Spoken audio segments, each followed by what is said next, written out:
And I was like you guys, when I was watching Duke Nukem Forever from the outside as a fan at that point. And man, we've been through a lot, right? I mean, we've gone through the whole range of emotions together on this friggin' game, you know? It's like, of course, you played Duke Nukem 3D, right? Everybody played, yes. And we want the sequel. We want the sequel, we're ready for a sequel, we're in for a sequel. And we saw some screenshots, and we saw a video, and we're like, yeah, we're in. Right, do you remember? And then like, time goes by, and we're like, oh, it's taking so long, but I guess they're saying when it's done, so we'll trust them.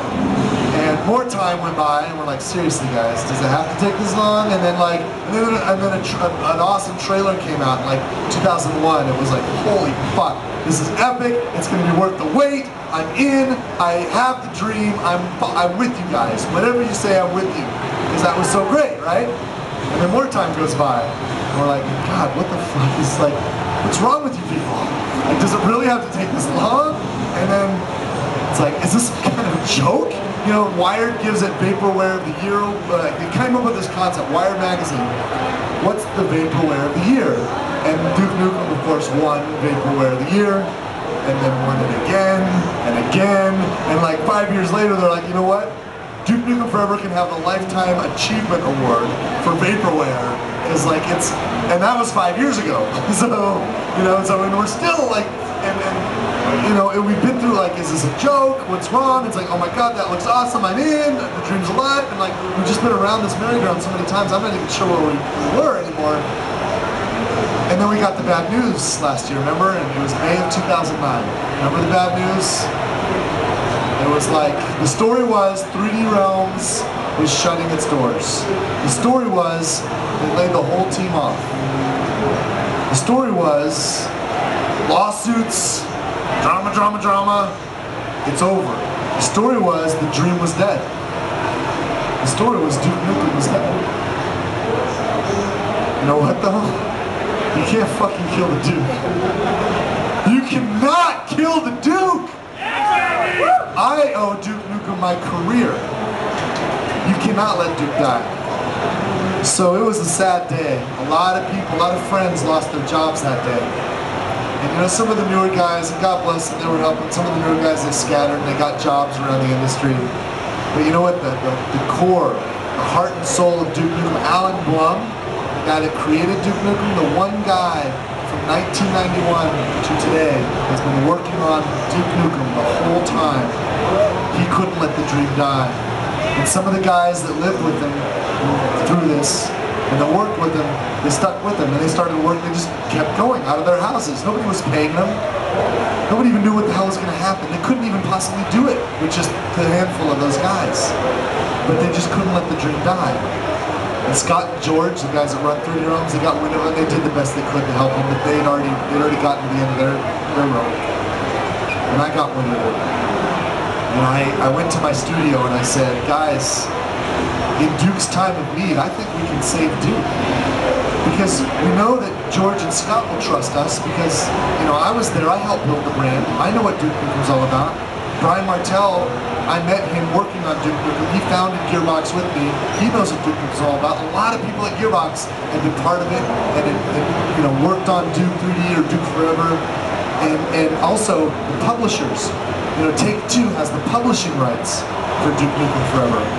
They also published Borderlands. We were working with them at the time.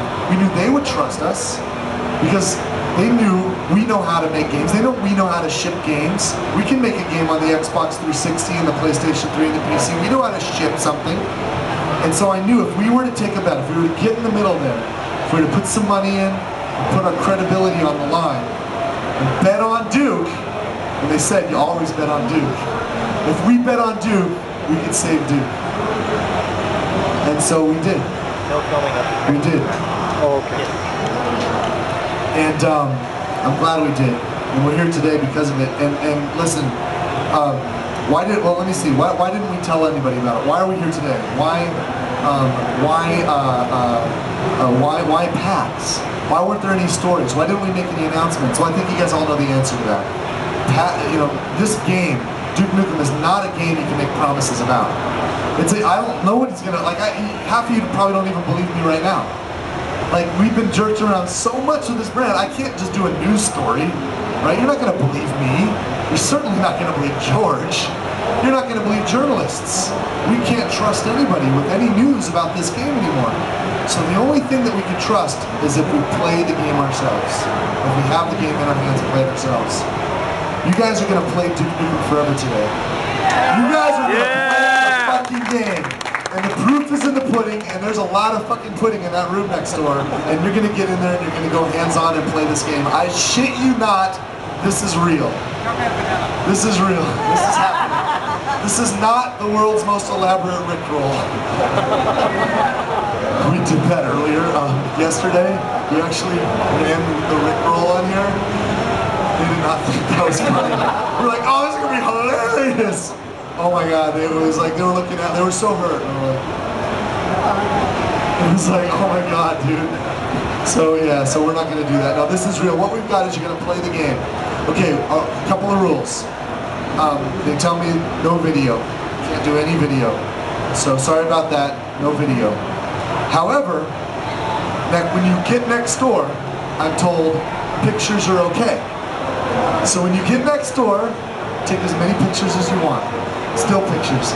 Hold the camera up with the joystick in your hand, pointing at the screen going, I'm fucking playing Duke Nukem Forever. Upload that shit to Facebook, upload that shit to Twitter. People will want to touch you later. Because you've actually, like, it's like seeing Bigfoot or getting a photograph of the fucking Loch Ness Monster. You guys are, this is actually happening. So go nuts. We have not even given screenshots to the press yet. You guys are the first, so you can, oh awesome, oh that's great, that's awesome, hot. So yeah, so do it, so upload that shit to your Facebooks and your Twitter and have a lot of fun with it. Guys, I've talked enough. You want to see something, let me tell you, you're going to play the game, you're going to get the hands on for about 15 minutes, but here's the thing, Duke Nukem Forever, it's the game it's supposed to be. You're going to become Duke Nukem and you're going to save the motherfucking world. But it's a long game, and 15 minutes just scratches the surface. It's not going to really do it justice. You're going to feel it, you're going to know it's real, you're going to get the sense of it, but it barely scratches the surface. So in addition to the playable, we put together scenes from the game so that you can get a sense of it. You can get a sense of the bigger, broader picture, and you can see it for yourself. Okay, so it'll give you a sense of the feel and to show you that this is the Duke Nukem Forever it's supposed to be. So we're going to run that. Brian Thomas, by the way, this is Brian Thomas. He needs applause. We applaud Brian. If you guys have played Borderlands, if you've seen the Claptrap episodes, Brian's the guy that did those things. He is the cinematic director of Gearbox. He is the best cinematic director in the industry right now, the most talented cinematic director in the industry right now, and he's the most qualified guy we can possibly find to do this very difficult job of launching this video and pressing the play button. Brian, do you think you can do this? Brian?